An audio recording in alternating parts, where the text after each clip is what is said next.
नमस्कार मित्र-मैत्रिणींनो, मी डॉक्टर मनीषा महाजन जळगाव जिल्ह्यातल्या यावल तालुक्यातून बोलते.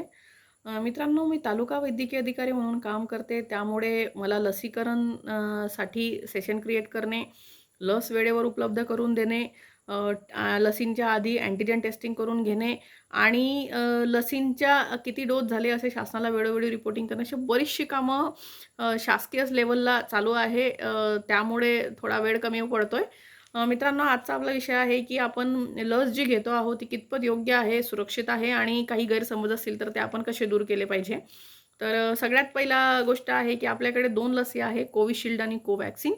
कोविशिल्ड जी आहे, ती चिंपांजीच्या ॲडिनो व्हायरसपासून तयार झालेली आहे आणि कोव्हॅक्सिन जी आहे, ती इनॅक्टिव्हेटेड व्हायरस आहे त्याच्यामध्ये. कोविशिल्ड जी आहे, ती सिरम इन्स्टिट्यूट ऑफ पुणेने तयार केलेली आहे आणि कोव्हॅक्सिन जी आहे, ती भारत बायोटेक हैदराबादची कंपनी तिने तयार केलेली आहे. मित्रांनो, आजही ग्रामीण भागात बरेचसे गैरसमज आहेत. बऱ्याचशा लोकांना मी म्हणतो, की तुम्ही लस घ्या, तर ते डायरेक्ट सरळ आम्हाला नाही म्हणतात. त्यामुळे मी सगळ्या ग्रामीण भागातल्या जनतेला विनंती करेल, की त्यांनी लस घ्या. लस पूर्णपणे सुरक्षित आहे. मित्र जेव्हा पण आपण लस घेतो, सरकार आपल्याला लस देते, सरकार त्यासाठी क्लिनिकल ट्रायल घेत असते. मी आज तुम्हाला त्या ट्रायल सांगते. जसं की प्री क्लिनिकल स्टेज असते. प्री क्लिनिकल स्टेजमध्ये ती जी लस असते, ती लॅबमध्ये तयार करण्यात येते. त्यानंतर फेज 1 असते, की ज्याच्यामध्ये 8 ते 10 लोकांवर या लसीचा प्रयोग करण्यात येतो. ज्यामध्ये व्हॅक्सिन सेफ आहे किंवा नाही हे बघण्यात येते. नंतर 50 ते 100 लोकांवर त्याचा प्रयोग करण्यात येतो. प्रोडक्शन ऑफ ज्या अँटिबॉडीज आहे व्हायरस च्या विरोधात ती लसच्या अँटिबॉडीज काम करतात की नाही हे बघण्यासाठी. नंतर फेज 3 असते, की 30 ते 50,000 लोकांवर ट्राय करण्यात येतो, ज्याच्यामध्ये ॲक्चुअल प्रोटेक्शन ती लस देते आहे का लोकांना हे बघण्यासाठी. आणि आपल्याकडे असलेल्या लसींच्या ह्या दोघी ज्या ट्रायल आहेत त्या पूर्ण झालेल्या आहेत. त्यामुळेच ती लस सगळ्यांना देण्यात आलेली आहे. भारतीय सरकारने जेव्हा लस देण्यात आल्या, तेव्हा त्या टप्प्या देण्यात आल्या. त्याचं कारण असं होतं, की एकाच वेळेस जर लस देण्यात आली असती, तर खूप गोंधळ झाला असता. मॅनेजमेंट नसतं झालं. कोविडचा संसर्ग त्याच्यामुळे जास्त होऊ शकला असता. त्यामुळे लस जी आहे ती टप्प्या देण्यात आली.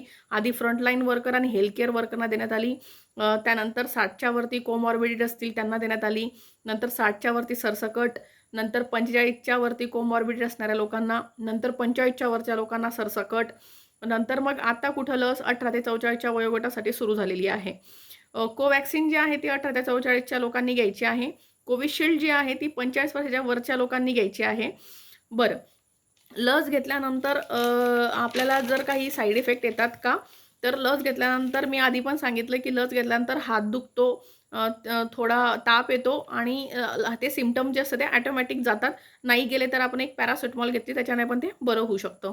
बरं. कोरोना झाल्यानंतर किती दिवसांनी लस घ्यायची? तर कोरोना झाल्यानंतर 1 महिन्याने लस घ्यायची. कोरोनाचा पहिला डोस घेतल्यानंतर सॉरी लसीचा जर पहिला डोस घेतला तर कोरोना जर झाला तर काय करायचं?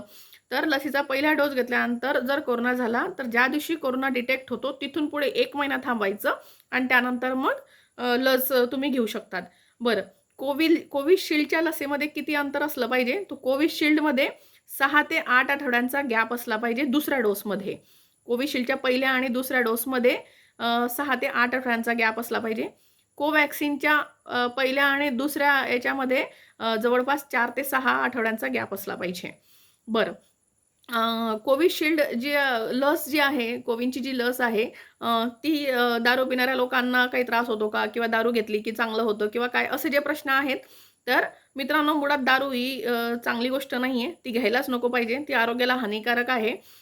त्यामुळे जर आपण लस घेण्याच्या 2 आठवड्यापूर्वी जर दारू घेणं बंद केलं, तर लसीची परिणामकारकता जी आहे ती चांगली होऊ शकते, उपयुक्त ठरू शकते आपल्याला. बरं. आणि लस घेतल्यानंतर कोरोना होतो का? तर लस घेतल्यानंतर पण कोरोना होतो. मित्रांनो, एक लक्षात घ्या, की BCGची जी लस आहे, तर आपण ती जन्मानंतर लगेच घेतो, तरी पण लोकांना टीबी होतोच ना. मग कोरोनाच्या लसीनंतर पण कोरोना होऊ शकतो. परंतु एक गोष्ट लक्षात घ्या, लस घेतल्यानंतर जी मृत्यू होण्याचं प्रमाण आहे ते कमी होतं. लस घेतल्यानंतर गंभीर स्वरूपाचा जो आजार असतो तो होऊ शकत नाही. लस घेतल्यानंतर समजून घ्या, तुम्हाला कोरोना जरी झाला तरी तो सौम्य राहील. तो गंभीर आजारात जाणार नाही आणि तुम्ही घरच्या घरी ट्रीटमेंट घेऊन एक 2-4 दिवसात ऑटोमॅटिक बरे होऊ शकतात. बरं. लस कोणी-कोणी घ्यायची आहे? तर लस सगळ्यांनी घ्यायची आहे. उलट ज्या लोकांना आता डायबिटीज असेल, हायपरटेन्शन असेल, हृदयरोग असेल, किडनी रोग असेल, अशा लोकांनी तर पहिले घ्यायची आहे. त्याचं कारण असं आहे, की या लोकांमध्ये रोगप्रतिकारशक्ती कमी असते आणि जर यांना जर कोरोना झाला तर गंभीर स्वरूपाचे परिणाम होऊन मृत्यू देखील होऊ शकतो. म्हणून मग ह्या लोकांनी सर्वात आधी लस घ्यायची आहे. लस कुणी-कुणी घ्यायची नाहीये, तर स्तनदा माता, गर्भवती माता आणि लहान बालके यांच्यासाठी अजून लस उपलब्ध नाहीये. याच्या क्लिनिकल ट्रायल्स सुरू आहेत. त्यामुळे अजून लस घ्यायची नाहीये. बरं, तर मासिक पाळीचा आणि कोविडच्या लसीचा काही संबंध आहे का? तर मित्रांनो 2-3 महिन्यापूर्वी असं येत होतं, की मासिक पाळी आणि कोविड-19चा संबंध आहे. लस घेण्याच्या 5 दिवस आधी मासिक पाळीचे 5 दिवस जर असतील, तर डॉक्टरांना इन्फॉर्म करा. त्यामुळे तुमचं हिमोग्लोबिन कमी होऊ शकतं, ब्लीडिंग जास्त होऊ शकतो. असे बरेचसे गैरसमज आपल्याकडे पसरत होते. तर मित्रांनो असं काहीही नाहीये. लशीचा आणि मासिक पाळीचा काही संबंध नाहीये. मासिक पाळीचं जे लस घेतल्यानंतर तुम्हाला ब्लीडिंग झालं, तर त्या लसीकरणामुळेच झालं का? याच्यावर अजून आपले शोध चालू आहेत. त्यामुळे त्याचा डायरेक्ट संबंध आहे का, असं कुठेही अजून निदर्शनास आढळून आलेलं नाहीये. त्यामुळे लस ही पूर्णपणे सुरक्षित आहे.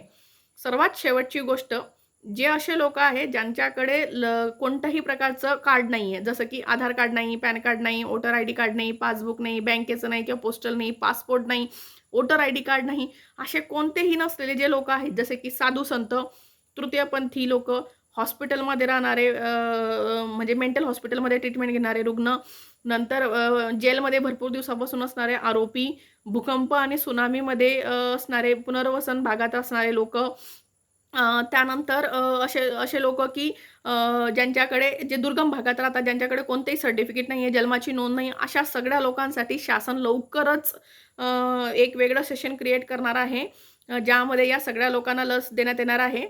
त्यासाठी शासनाने एक ऑफिसर नेमलेले आहेत, की ज्याचे नंबर्स सगळीकडे डिस्प्ले होतील. अशा लोकांकडे आपण जाऊन आपला मोबाईल नंबर आणि आपलं नाव द्यायचं आहे. आपल्या मोबाईलला आपल्याला सांगितलं जाईल किंवा आपल्याला आपल्या भागामध्ये जिथे कुठे राहाल, तिथं आपल्यापर्यंत निरोप पोहोचवला जाईल आणि आपण मग आपल्या जवळच्या नजदीकच्या केंद्राजवळ जाऊन लस घेऊ शकतात. मित्रांनो, पुढच्या व्हिडिओसोबत लवकरच भेटू. तोपर्यंत सुरक्षित राहा, घरीच राहा, शासनाच्या नियमांचं पालन करा. धन्यवाद. जय हिंद, जय भारत.